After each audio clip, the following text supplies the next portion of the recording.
Hey guys, thanks for joining me for another Dokkan battle video. And today what we're going to do is something a little different. I kind of want to start to do this every time a new 200% leader comes out. But basically I want to do just a team building guide for that new leader and talk about possible team builds and ways you can build maybe teams with a lot of 200% units on it, and then other team builds you can do with maybe some combination of 170 units on it.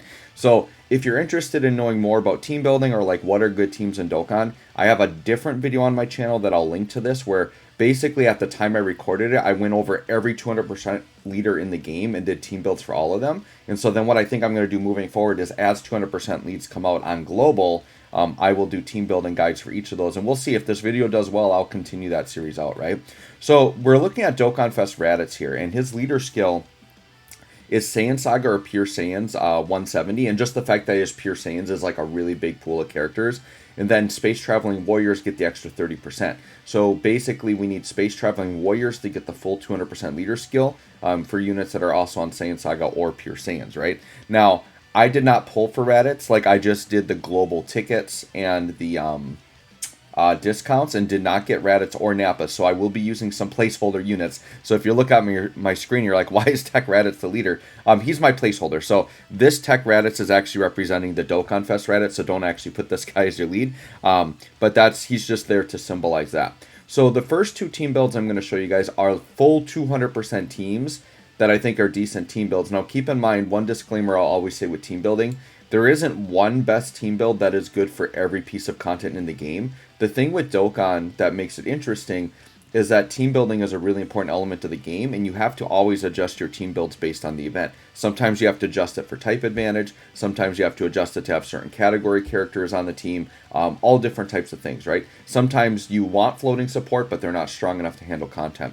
The other thing is for team building, the way I like to build my teams traditionally is two main rotations of attacking units that are good offensively and or defensively, and then have floaters with them that are good support units typically, right? All right, so let's look at team build number one. So this team build here is if you really like Dokkanfest Raditz and you want to try to make him look good, basically we're just setting up two rotations focused around Dokkanfest Raditz and then giving him support, right? So basically this Great Ape Raditz is one of his better linking partners. He's an okay unit after his EZA. He's definitely not the greatest unit in the world. But he's going to work really well with the Dokkanfest Raditz, so definitely try out that rotation. And then we could also do Great Ape Vegeta as another rotation with the Raditz. He links pretty decent with him as well. So you'd have two Great Ape rotations with the Dokkanfest Raditz there. And then we would float this EZA Tora here as a support unit. We could float this Tora as a support unit, and we could float this Turles as a support unit. The one thing I'm going to say for a Raditz team, this AGL Turles is basically a must run. He's a 200% unit on the team. He's getting his EZA within, I'm not sure when I'm posting this video. I'm recording this on Saturday, so it's literally days away from this Turles coming out. But after his EZA, he's absolutely crazy. He's good enough to be an on-rotation unit, but he's one of the better support units in the game, especially after his EZA. So this Turles, I would say for whatever team build you're doing, I would try to get this guy on the team somewhere, right? So that's one team build. Now, I'm not saying that this is going to be the greatest, most amazing team in the world. Once again, this is just a full 200% team where if you really like Raditz and want him to look good, this is going to be a pretty good Raditz-focused team build, okay? Here's another team build, and this one's focused around this Bardock right here. So this Bardock has an EZA, and he's actually pretty decent with his EZA. This is a 200% leader skill for him. And so if you want to run a Bardock-centric team, now this guy's going to get a lot better in the future. I think there's still a Dokkanfest, a new Dokkanfest Bardock celebration coming. We have AGL Dokkanfest Bardock that needs an EZA. So Team Bardock and all the regular members have their free-to-play EZAs like the Ginyu Force. So I do think that Team Bardock is looking good in the future. Not to mention, JP just got a ridiculous fascia. She's darn near Rikumen Goldo level. She's not as good as Rikumen Goldo, but she's that type of unit where she's just a defensive wall. But she actually hits hard. She can hit 10 mil attack stats. Absolutely crazy. But anyways, for this Raditz team, what you could do is this Bardock, you would run on rotation with Team Bardock. I know this unit still needs an EZA. Defensively, they're going to get you killed on really hard content, but they're going to make Bardock look really, really good. And you wouldn't want to float this guy because he supports Superclass, and this primarily has extreme class units on it. So you really just run him on rotation with the physical Bardock, so then you're just getting that massive 60% support there, right? And then this physical Nappa is just a placeholder for STR Nappa. You could have STR Nappa on the other rotation with the other Raditz. You could float him. Nappa's pretty flexible, but he is a very good defensive unit, provided like the health is in the correct place. You could also do a rotation of maybe Nappa with Vegeta and Nappa, or you could do Vegeta and Nappa on rotation with Raditz. They're all going to link kind of okay together, right? So that's another, like, this is another full, like, 200% focused team, right? Now, if you start dipping away from 200%, then your team building gets a lot more flexible. Now, with Pure Saiyans, that is a ridiculously huge pool of units, right? But one thing with Raditz is he actually links fairly well with some of these Brolys. So, and they're all extreme class, right? So if you want to build like this kind of extreme class Pure Saiyan team, Int Broly's actually really good for Red Zone. STR Broly's still really good. I don't know if I would say he's good for Red Zone, but he's still like a really good offensive unit that you can run. So with these two Brolys, you could basically do Raditz rotations here again. So Raditz on rotation with Int Broly, Raditz on rotation with STR Broly. Raditz actually shares 5 links with this guy too. So if this guy's floating around as a 40% Pure Saiyan support, you could have Raditz in the middle slot picking up an extra link or two from this guy.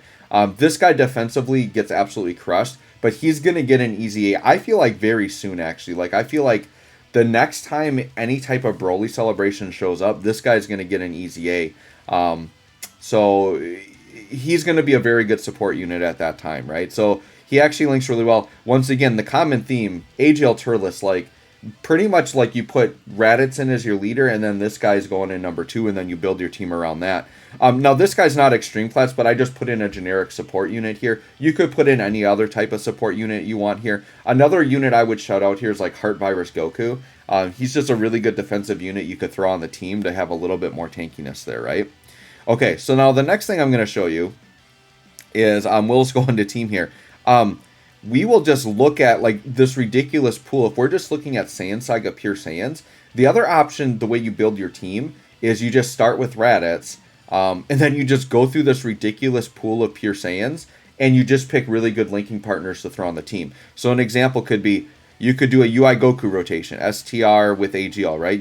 There's a rotation. You could do Super Saiyan 4s, right? So any combination of this guy, this guy, this guy, this guy, you could put all 4 of them on the team, right? And basically have all these Super Saiyan 4s. The reason why you probably wouldn't do that is like if you've got this guy, why you're running Raditz as the lead, right? You would run this guy as the lead, but just to show that technically, yes, on Raditz's team, you could throw a bunch of Super Saiyan 4s on there if you wanted to, right? You could do like the Year 3s as a rotation. You can do this guy with the Tech Gogeta as a rotation, right? But once again, these are all characters that fall under better leaders. So that's why I didn't really include them in those other team builds, right? Because like if you're going to run these guys, you're probably running the other leaders. Now, if you say like don't have this guy, then yeah, maybe you run Raditz as the lead, and then you're running these regular Super Saiyan 4s because they're going to be still very powerful on a 170 team. The problem is Raditz, I mean, we all know Raditz isn't a good unit at all. So he brings down the team just by being the leader. So I think if you're really going to build a Raditz team, like have fun with it and do more of those actual Raditz-centric teams and like really enjoy him as the unit as much as you can. But yeah, you have the option to slap all these combos, right? Like Kaioken Goku's a great option you can throw on the team if you want to. You've got the other, I mean, you got both of the Year 7s, right? So like they could be on the team. Once again, if you have them, you're probably not putting them on the team. So yeah, just an insane amount of really good potential units. So it's really pointless for me to do team builds for the rest of this because it's literally like just plug and play any of your favorite Pure Saiyans as rotations and you could throw some supports on there. So realistically, like I said, we're kind of looking at these as just like more traditional Raditz type team builds that you can run. So anyways, guys, let me know what you think. Let me know if you like this, if you want to see more of these team building guides in the future, if you think this will be a good series to do. Let me know if you did get Raditz, what kind of teams you like to run. Maybe there's a really cool unit I didn't talk about in this video that needs to be mentioned. Feel free to put that out in the comments. So anyways, guys, thanks for watching. We'll catch y'all on the next one.